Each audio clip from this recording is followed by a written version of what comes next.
Hi,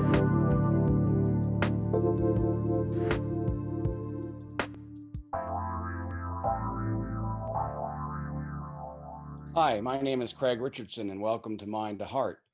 In this show, we take a journey from our logical, critical mind to the powerful heart center where real transformation occurs.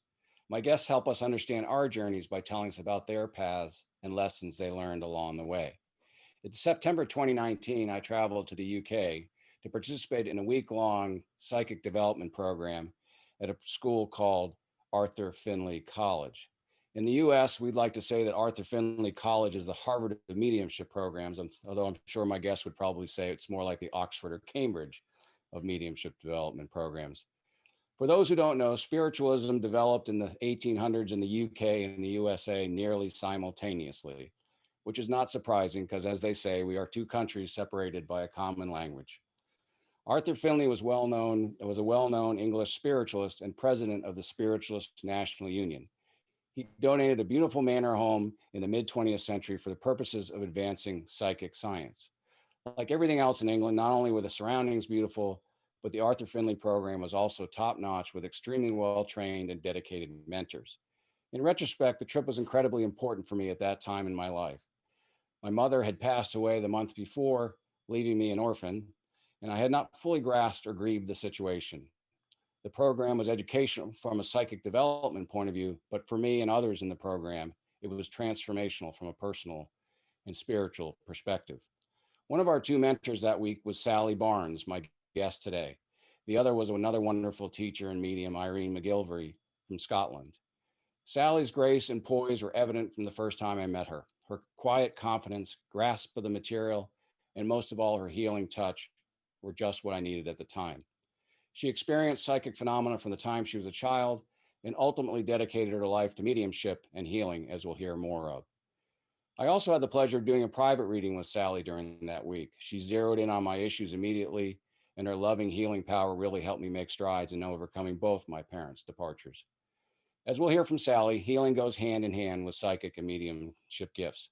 So without further ado, I'd like to bring in live from the UK, my friend and guest, Sally Barnes. Sally, welcome to Mind to Heart. It's great to see you again. Hello, it's lovely to see you again.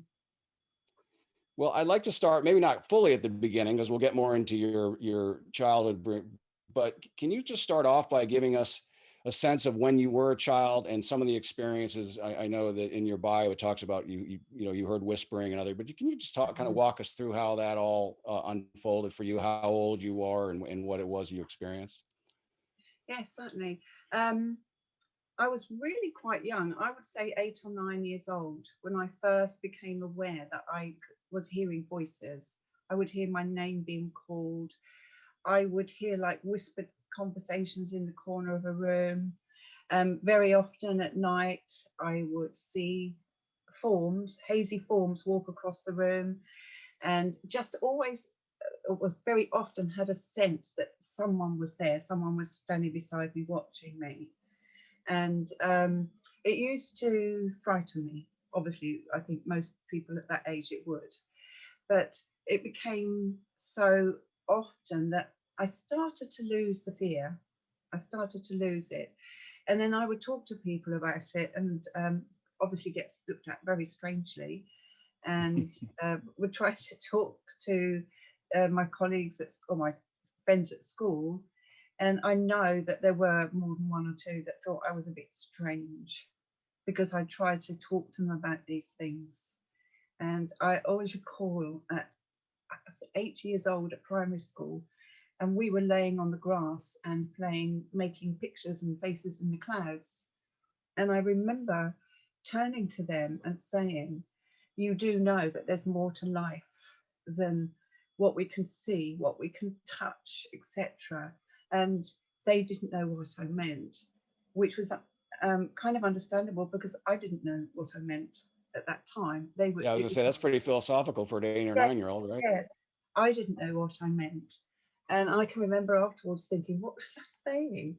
But nobody walked away from me at that time. But I do know I was thought as strange.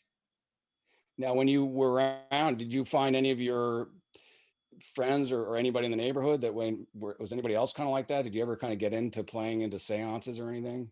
No, not until I was 15, 16. And what instigated that is I was laying in bed one night and I heard my name being called really loudly, really clearly. And I went downstairs. There was no one there, but I went downstairs to get a glass of water, heard my name being called again, and thought perhaps it was my mum calling me from upstairs. So I went up to the bedroom and she was sound asleep because and which didn't surprise me because the voice I was hearing was a male voice. So I went back down a little bit, sort of looking into the corners, etc. And getting the glass of water, and clearly behind me I heard a male say my name. And I turned round and it was my father standing there. And I always remember because at first I went, Dad, it was a lovely surprise. And then I remembered he had died.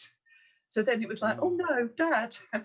And then after that, we had a babysitter who was interested in such things. And I remember them talking to us about it. But that instigated the idea of having a seance. And I can remember asking him what to do. And he didn't really know, but that's what I did. I would then hold seances. And Did he had he passed? How long prior to when you were 15 did he pass? my father passed when I was 3 days before my 9th birthday. So So it had been a while. it'd been quite a while, yes. But we had some interesting seances, and we did have communications, and we had communications that made sense. And once or twice there were messages, if you like, for people that sat with me that made sense to them, but it was information I didn't know. So that was quite interesting. It scared one or two who decided not to join in ever again because the information was accurate. Separates the wheat from the chaff, as they say, right? Exactly. Yes. So were these classmates of yours or friends or? School friends. Yes. Yeah. Yeah, school friends. Now, what about, because I know the English schools can be kind of tough. Did you ever run into any trouble with teachers or instructors that? No, because it wasn't something that I would speak about openly to just anybody, because I had learned early on that to talk about such things got people thinking that you perhaps weren't quite right in the mind. And also, there was some part of me that knew, even at that time, that there would be those that didn't understand. And the friends that I did coerce, shall we say, into joining me in seances, they were sort of mildly interested, and so were up for. I think they saw it as having a game, but Yeah. of course they quickly realised it wasn't. Yeah, I was going to say, we sort of like telling ghost stories, and you're sort of getting along with it, whether it's a sleepover, and then all of a sudden you realize, as we'd say in the U.S., you're not in Kansas anymore. It's like a whole nother ball game. Wait a minute, there's a little too much reality to this. Exactly. Yes. So I can see that, and also things that struck me too when just your comment too about what you said to your schoolmates at 8 or 9. I mean, I just think that you're an old soul who you just had that wisdom, or you've always been able to channel guides, because I had a few of those. I wasn't quite as in tune as you were, but there was a few things I had to remember looking back saying, and I was like, where did that come from? Yes. So I imagine that starting even with 15 when your dad showed up, that you learned to rely on these guides, right? Yeah. The reason that incident in the school playing field sticks in my mind, I think, is because I didn't understand what I was saying. But yes, after my dad, and it instigated that idea of having seances, it kind of, in one way, confirmed what I believed, or what I always hoped was a reality. I did believe that we couldn't die, but at that time I didn't know it. And certainly at that time I had no idea of what a medium was. I didn't know that I had mediumistic abilities. So even though I was having seances and we were having successful communication, the word medium had never come into my awareness at all. Didn't know. And it wasn't until I watched a film, I maybe was a few years older than that. I watched the film Blythe Spirit with Oh, sorry, David what was it? Niven. Blythe Spirit with David Blind Niven. Spirits. I'm not familiar with that. Blythe Spirit with David Niven. Oh, you have to watch Oh, this blind. film. And there's this medium in that called Madame Arcati. And that's when I realised what a medium was. So, but I still, It is amazing how. Sorry, go ahead. I was just going to say, even though I realised then that that's what a medium was, I still never thought of myself as a medium. It just didn't occur to me. Didn't Well, it is occur. funny too. I had a friend of mine, Lloyd Auerbach, on a few weeks ago, and he's in Hollywood or does around there, and we were chuckling because it is funny the way the films handled that, and I think they're getting better. They're getting more realistic when you got some documentaries and Netflix ability. But we grew up with Dark Shadows and all of these sort of Yes. werewolf movies, and I do think that as our understanding of mediumship has evolved, so has the arts. But it is sort of amusing that they do all of that. Now, let me Yeah. ask you, and we're going to take a break here shortly. So, did you look back? Was there anybody in your family, grandmother, or somebody who might have had these kind of gifts? Not that I'm greatly aware of. I used to think my grandmother had eyes in the back of her head, so maybe there was an intuition there. But and I know when I began my journey and I started with healing, and she used to like it if I said to her, as I used to do her feet for her, and I say, "Do you want me to do some healing while I do your feet?" And she used to go, "Yeah, right." But I think she was a little nervous of it. But she's the one that I think, if there was somebody, would have had an ability. Yeah, Well, and again, a different generation, and they had even more reason not to say anything. You had to be sort of exactly. conformist. The stigma was Well, we're going great. to take our first break, Sally, and when we get back, I want to get a little bit, stay kind of in this time period, but talk more about, your upbringing and maybe some of the influences that you had, and then sort of how that you were able to marry the two and then emerge it as in your later career. So we'll be back Okay. shortly on the other side of the break.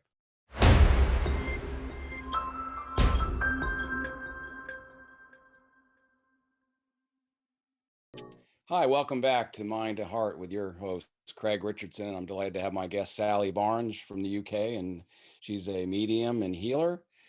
Sally, before the break, we had gotten into sort of how your childhood experiences had helped shape this interest in mediumship, and we'll get more into later on where that came into your life fully. But Mhm. what can you just give us a little background on where you grew up and the kind of home that you grew up in, and Okay. that kind of stuff? Yep. I grew up in the area in England called Suffolk, mostly. Suffolk. Hmm. So I was in a place called Ipswich, which lots of people know because of Ipswich football team. Um, and then again into Woodbridge, but the bigger part of my childhood was spent in a seaside town called Felixstowe. And I had, at that time, I had three sisters. Oh, I've got to remember back now. I now have four sisters and three brothers. Wow, big And at family. that time, we were one sister down, and she came later. And life was tough, actually. Life was very tough because of my father passing. And I always remember we lived in a flat, but it was in a way quite nice because we were just a little short walk from the beach and a short walk from a playground that had a paddling pool, etc. So there were good times, but it was very tough financially. And um, and so in childhood, there wasn't a lot of time for cuddles, for hugs, for individual attention.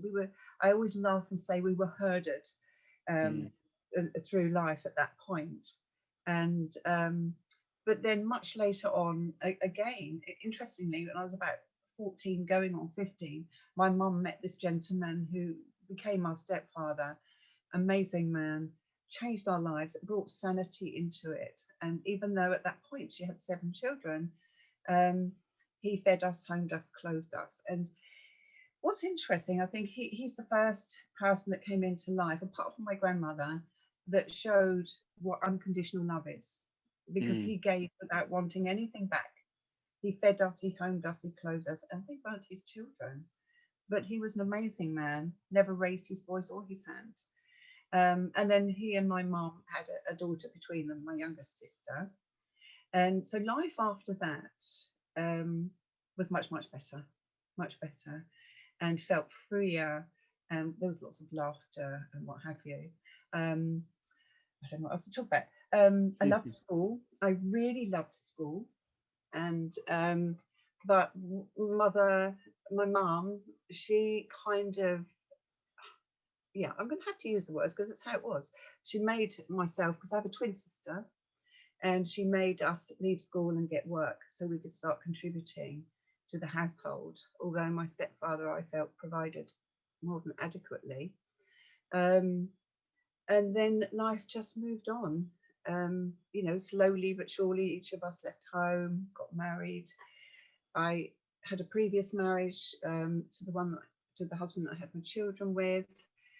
My children are adopted, and that was another life lesson. Nothing to do with coming into the work of spirit, but in a way it's involved, because I learned that it doesn't matter where our children come from, they're God given. Doesn't matter how they reach us, and um, that is love playing a role in this life, which is all involved with everything. It's very difficult sometimes to separate what happens in life with the spiritual path. You can't really, because it's intertwined. Yeah, they're definitely trying. And as you're talking, it really struck me both, with your own children, but then your your stepdad. So Mm, both of those, were not within the family. In other words, they weren't biological, if you exactly. will. And it sometimes it does take, doesn't it take people from outside the family to show it? Because I think unfortunately sometimes families can get too comfortable with each other and there's too many other expectations. But and your stepdad sounds wonderful. I mean, that's a tough situation to walk into with 7 children, Yes. Yeah.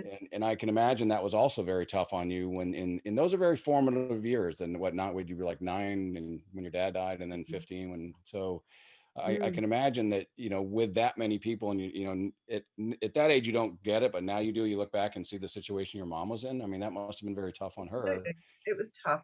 And she was a tough, tough mum. Very, very Victorian, very tough. And she had to be, when you've got 7 children, that you are responsible for shaping their lives. And I can't say she always used the best methods, but we're here. If nothing else, she gave us the ability to stand on our own 2 feet. And my mum's in spirit now. Another lesson that came very quickly is my stepfather um, passed to the spirit world in 1987, and that was as a result of somebody breaking the law. And there was no, what's the word, no retribution, no punishment for this person. And that was a hard one to come to terms with, that this amazing man should die because of this, and nothing, no punishment. That's a part of my spiritual journey, which probably comes a bit later. Um, Yeah, I can imagine that'd be hard. And I do think sometimes it really is. There is, I remember in my years in the Catholic Church, they would always say, it's a mystery or something. I mean, when they didn't have the yes, answer, but sometimes you just can't put human words around something exactly. I mean, It's I a know there's mystery. It efforts, wasn't how I right? felt. Yeah, and it's hard because, as much as particularly early on when we're dealing with spirituality, and yours started a lot earlier than mine did, you think that it's all sort of rainbows and unicorns, right? And Mm, everything goes well, and then all of a sudden you're and I think that's what spirit does, doesn't it? It challenges us with the real life exactly, situation. exactly. And it's amazing, when you meet so many people on this journey. And I was the same actually. I used to think that somebody who worked for spirit had to have had a blessed life, and not so. Well, it is blessed, but not in the way they think, because each of our experiences is a blessing. But we've had just the same hardships, traumas, sadness, and grief as anybody. And that's one thing that always makes me smile, because I used to think that, you Yeah, and I know. do think that's a lesson. And then, even in my years in the Christian life, and I still read the Bible and all. I mean, we worship somebody who's nailed to a cross. So I mean, Yeah. there's a daily reminder that, Jesus, who was an ascended master, whatever you want to call him, he had to show unconditional love by dying. Mm, And yeah. so I think there.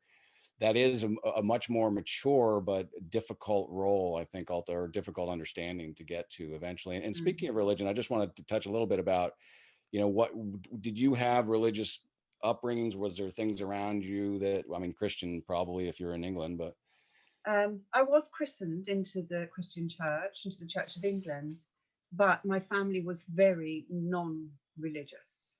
And I can remember not begging quite, but almost begging to be allowed to go to Sunday school. really? And I was very surprised when I was allowed to go. And but my family, my mom poo-pooed religion. It was a load of rubbish as far as she was concerned. My grandparents attended church. They never appeared to be over religious people, but they did attend church in their local village. And and my grandmother especially, she did a lot of good work in the village, and so she had a very Christian way. Well, so did my grandfather. They had very Christian ways about them. They would help anybody, and but there isn't a background of religion that I was forced into or made to believe that that's how it should be. But I wanted it. I was very happy that I was allowed to go to Sunday school.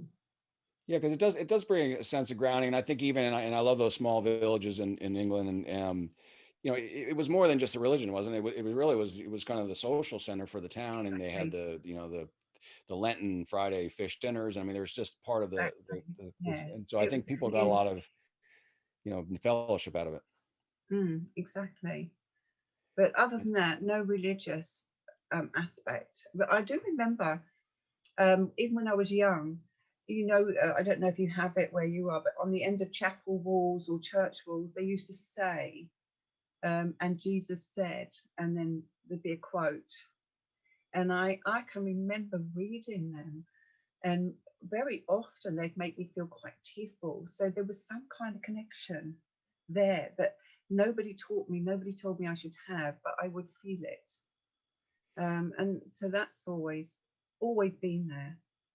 Well, one of the things that I love in my church experience were the saints, and as somebody with an English heritage, Irish as well, it's not surprising. So my patron saint is Saint Thomas More, Oh, right. who was a great English. If you ever watched the movie A Man for All Seasons, so it really helped. And I know a lot of priests too, in particular, have very strong devotions to our Blessed Virgin Mary. So there is Mm, something very spiritual about that, isn't there? The saints. I mean, I think so.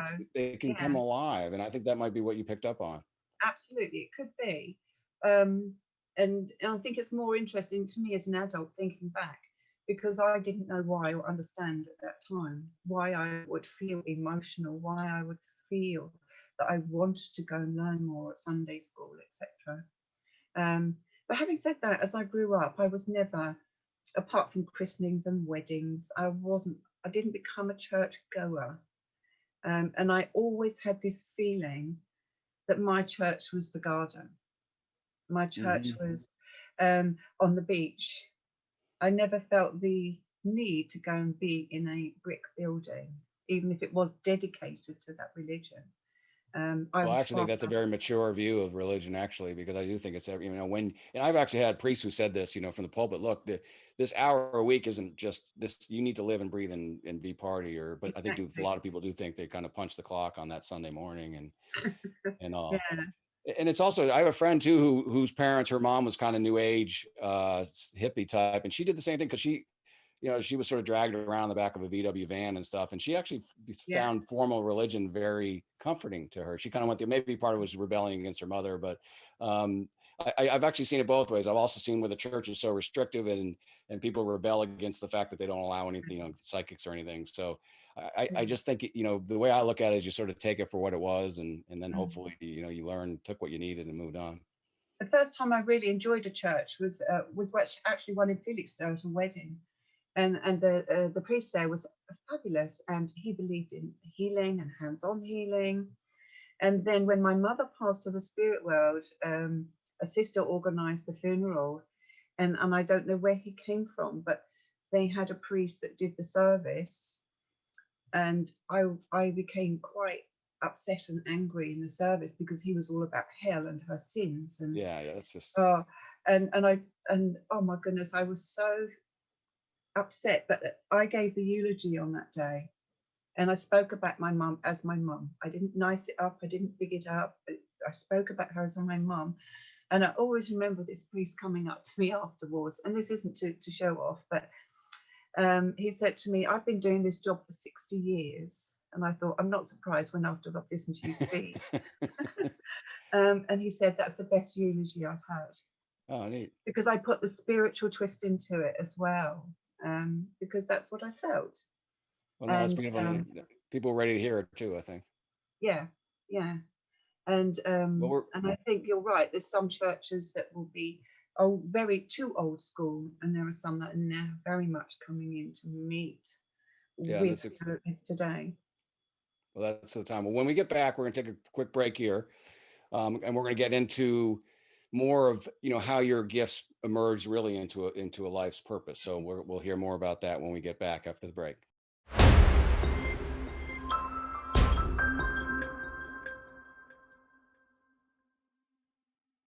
Hi, welcome back to Mind to Heart with your host, Craig Richardson. I'm delighted to have my guest and good friend, Sally Barnes from the UK, on with me this show. Sally, so I'd like to get into now, as I said before the break. So, we've got great background on your upbringing. Sort of take us from the time that, you left the home, and then what happened along the way, and then ultimately where you found your mediumship gifts really became blossomed and then sort of directed your life's path. Okay.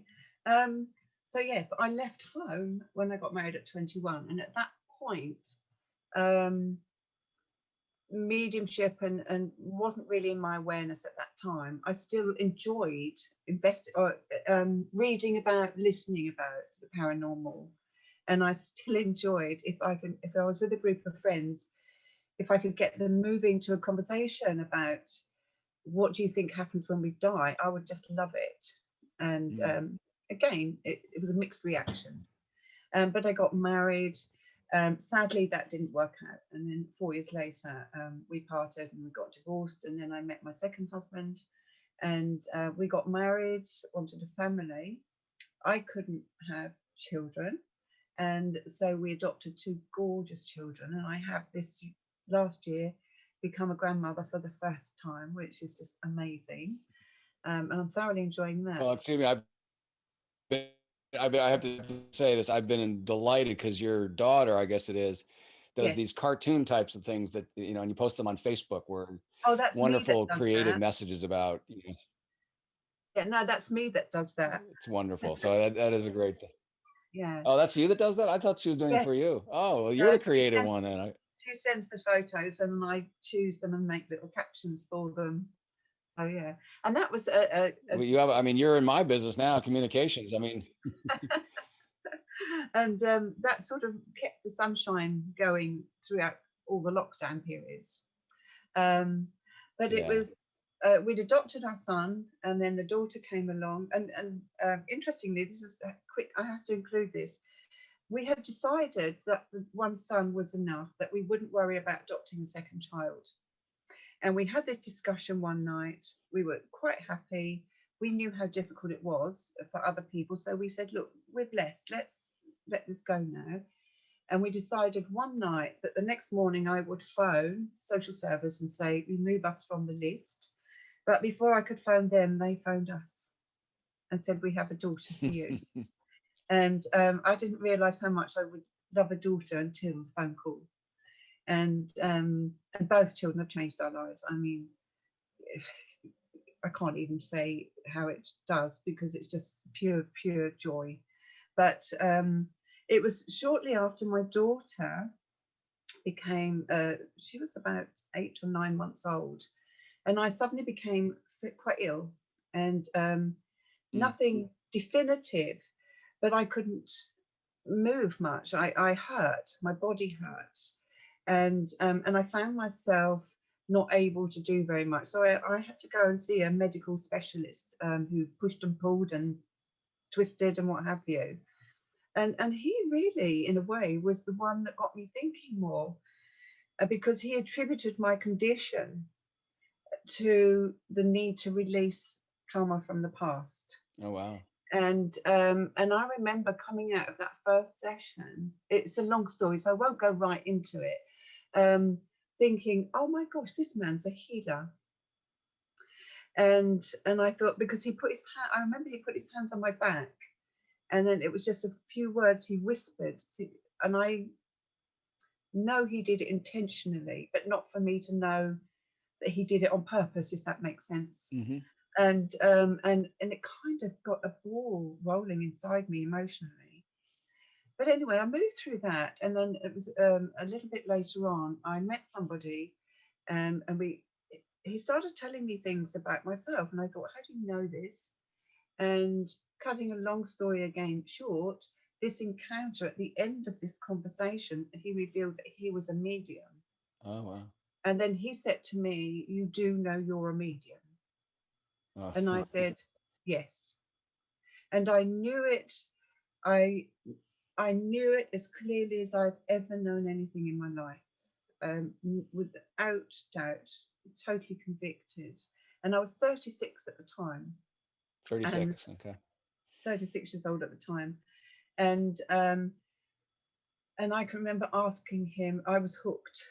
I just said, oh, how do I go and learn more about this? And talked about the churches, mentioned the Arthur Findlay College, etc. But healing really was my instigator that convinced me I should follow this path. Because my son, we'd adopted him at 5 weeks old, and he was coming up for 5 and starting school. And he used to suffer every 3, 4, sometimes 5 weeks with this really, really bad colic type of condition. And he would be in excruciating pain. And I used to sit and look at my hands and think, I wish I was one of those people that could put my hands on you and take the pain away. And please don't ask me why, because I can't tell you, but I never thought to try it. And but after this person that I met said, you do realize you're a medium, and I knew it, and suddenly everything made sense. The next time my son had one of these attacks, which lasted never less than 2 to 3 hours, Oof. I laid him out on the bed, and I said to him, and he was screaming in pain, and I just said, look, Mummy's going to try some magic. And I put my hands on his stomach, and I just said out loud, God, I have no idea what I'm doing here, but please use me to take this pain from this child. And within 5 minutes, he was asleep. Oh, wow. And he never had another attack. So that's the real hands-on healing that you learn. That's what Jesus did, right? It's the same stuff. Absolutely. And that convinced me, yes, I should find out more. And so that led me to going around to local churches, listening to mediums, watching mediums, joining in classes, circles, as we call them. And then a year later, I had my first trip to the Arthur Findlay College. That's a magical trip. The first one. Absolutely, yes. Which you probably would gather is like mind blowing. Yeah. But for me, the biggest thing was I wanted to learn. I was thirsty. I was your typical green, eager student. And I remember at the end of the first week that we had a memorial service for a couple whose son had passed a year earlier. And I hadn't cried all week. And as you remember, we have what they call Weepy Wednesday, where by that time everyone's so emotional, they're in tears at the drop of a hat. And I was walking around thinking, what are these people crying for? We're in this beautiful place with spirit and learning. And then at this service, they played Elvis Presley, who I'm a huge fan of, singing You'll Never Walk Alone. And that was it. Wow. I was a goner. That was it for me. It broke her down. And I think it was the words, You'll Never Walk Alone, that did it for me. Well, I think, as you remember, and I said in the intro, so my mom had just passed away, and I didn't make it until Monday. I mean, I made it as far as Monday. I guess we call that Moody Monday. But and we had that experience on Monday where we went out and you sent us out and said go see what talks to you, and it was the trees, and I heard a Oh, song too. It right. was a Simon and Garfunkel, "You Are a Rock, You Are an Island," which, Oh, right. the song, it's Yeah. all about somebody trying to be strong and never break, similar to that song. And it's like, oh my, that was it. I lost it at that point. But there is something magical, and I kept getting, for some reason, all week I kept getting drawn to that garden. I had to spend as much time out there, and I don't I know what it know. was, It's beautiful. I but think it's peace out there. And also I know the people that do the garden, Will. I don't know if you met Will, I never spoke with him. There's love in the garden. They love it and they put love into it as well. So I think that makes a difference. yeah, it was an energy like I've never felt before, and it was very healing, and it's just something that you were sort of attracted to, and that you had to keep going. And yeah, it is a transfer. You don't, I went there because I had an interest, but like you said, you really don't understand the emotional opening up that happens until Absolutely. you go through that. And as you remember, we had a group of us too, and we were all sort of coming in, nomads, sort of holing up there in the respite for a week, because we had all had a lot of Mhm. issues that had gone on. And I Absolutely. guess spirit draws people to them at any given time. So I'm hoping to get back there. Yeah, good. Oh, it'd be nice to see you there. Yeah. Yeah. And that opens up an important part. When people come to the college, and you probably remember, one of the things I like to talk about is, and because it's from my own experience too, is when you come into this pathway and you come in to learn about the spirit world and to open up your own abilities, it does open the doors to what you need to heal within yourself. And this is why people often will experience um, an emotional roller coaster at the beginning of development and the beginning of learning and understanding. Because one of my favorite sayings to a new group of students or a group of new students is, so you think you came here to learn to be a medium? And of course, they're all going to say, well, yes. And I Right. go, no, that's not so. You've come here to learn to be a medium, but that's almost like the byproduct. The real reason is that this opens the door for you to begin to know you, begin to heal yourself. And so it's a journey back to the nature of your own soul, true nature. So it's a kind of alchemy that starts taking place. And it can be like an emotional bombshell for some people. And that's why I like to make students aware of it. And, I learned that firsthand. And that's why that subject is so important to me as well. Well, it certainly was, and it was for me. Like I said, it was a healing experience for me, and I want to pick up kind of on this. We're going to take our last break here, but really kind of get into that. The healing work that you've done and how this has kind of impacted the world, and some of the things that you're doing now, day to day, with it. Now that Mhm. you're, you know, been at this for a while. So we'll take a short break, and we'll see you on the other side.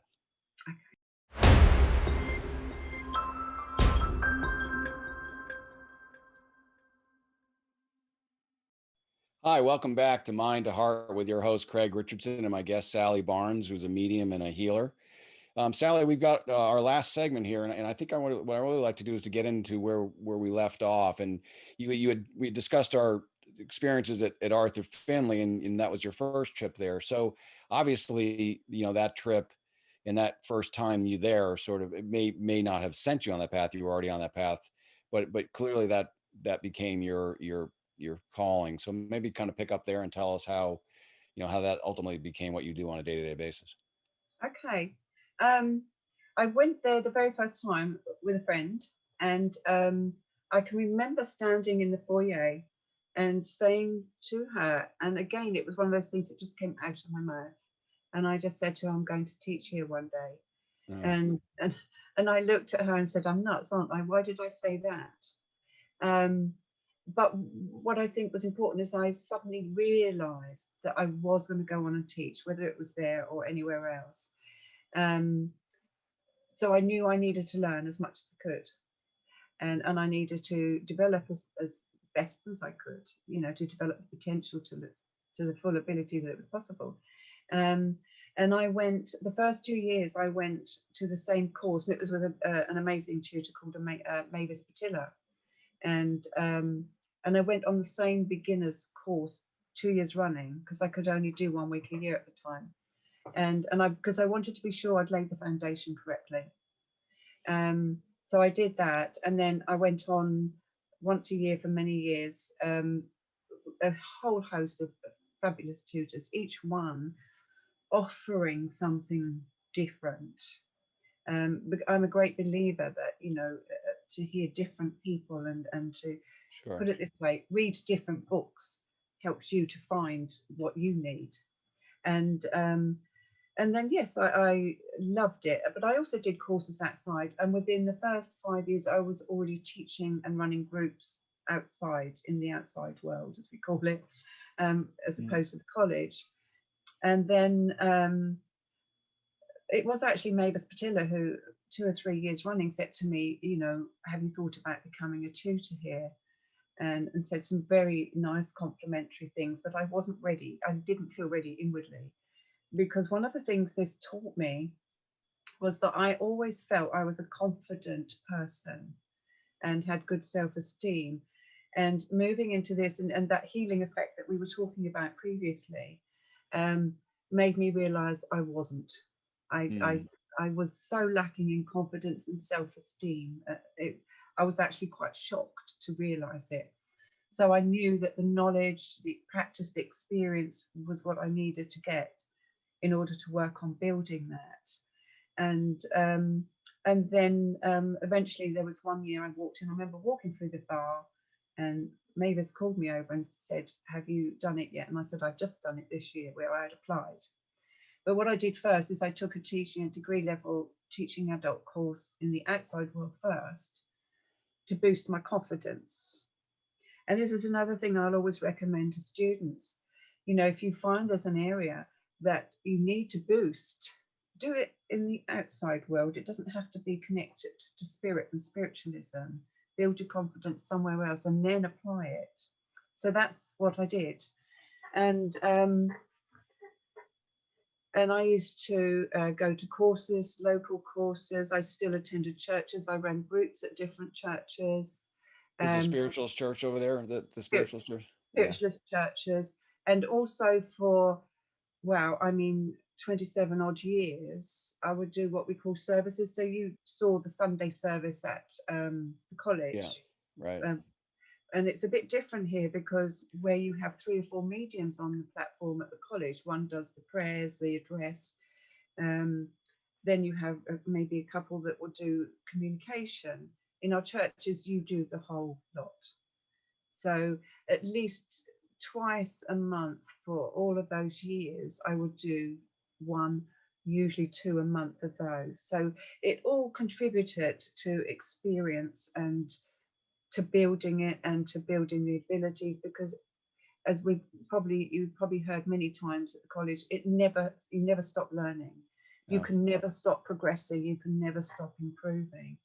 I did a dem online last week and even surprised myself with 1 or 2 different things that were coming through because it was so different. And so you have to be open always to change. So all of Well, that and experience isn't it helped part of me. that you're bringing in I mean, you're bringing in spirits from millennial, right? I mean, that's why you can never Absolutely, stop, you never stop learning. exactly. And you have to learn how to work with energies. You have to learn how to, importantly, you have to learn how to take care of yourself. um, because you've got, in one DEM, let's just say you do 4 connections, you've got 4 different vibrations and energies coming to communicate with you, 4 different minds and 4 different experiences, and you have to learn to be able to manage the energies. And so the next, from that year, 1993 to now, that's what's been happening, except rather than being a student at the college now, I'm a tutor. And I travelled abroad, um, working in Europe quite a lot. Never been one to do the long haul work. I'm quite happy working at home and going Have to you, Europe. have you That been to the United States, and have you done it in the United States? the only time, no, I haven't. Well, I did actually, but it didn't go to the United States to work. I went to take the children to Disneyland. Oh, neat. and met a couple of people like you do sometimes, where you get talking and then things happen, and Mhm. you end up sort of having a little communication. I'm not in the habit of doing that because I don't agree with it. Because I think unless somebody's asked, it's unethical Yeah, to and tell. usually that's spirit putting people together. Generally, if that Absolutely. happens, Oh, absolutely. I've had like some that experience amazing. you had, the turning point. You who knew where that person was and literally changed your life. And what I found fascinating Exactly. when you said that was that you just knew. It's like, okay, game on.